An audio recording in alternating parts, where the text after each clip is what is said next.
ఇప్పుడు మీరు చూస్తున్న ప్రాపర్టీ 480 గజాల north west corner semi commercial plot అండి. ఇది లొకేషన్ విజయవాడ ఈడుపుగల్లు బందర్ రోడ్ నుంచి 1 కిలోమీటర్స్ డిస్టెన్స్లోనే ఉంటుందండి.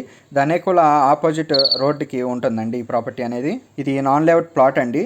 దీని యొక్క డైమెన్షన్స్ వచ్చి కొలతలు వచ్చి నార్త్ ఫేస్ 53 ఫీట్ ఉంటుంది, వెస్ట్ ఫేస్ 83 ఫీట్ ఉంటుంది, ఈస్ట్ ఫేస్ 80 ఫీట్ ఉంటుంది, సౌత్ ఫేస్ 53 ఫీట్ ఉంటుంది. ఈ ప్రాపర్టీ ముందు 60 ఫీట్ రోడ్డు ఉంటుంది. ప్రైస్ వచ్చి పర్ స్క్వేర్ యార్డ్ 25,000 చెప్తున్నారు, slightly negotiable, ready to construction. మీకు ఈ ప్రాపర్టీ యొక్క ఫుల్ ఇన్ఫర్మేషన్ కావాలంటే డిస్క్రిప్షన్లో ఉంటుందండి, చూడండి. ఇంట్రెస్ట్ ఉంటే ఈ ప్రాపర్టీని విజిట్ చేయాలనుకుంటే ఈ స్క్రీన్పై కనపడుతున్న నెంబర్కి కాల్ కానీ మెసేజ్ కానీ చేయండి. మీకు ఈ ప్రాపర్టీ నచ్చితే లైక్ చేయండి, షేర్ చేయండి, సబ్స్క్రైబ్ చేయండి.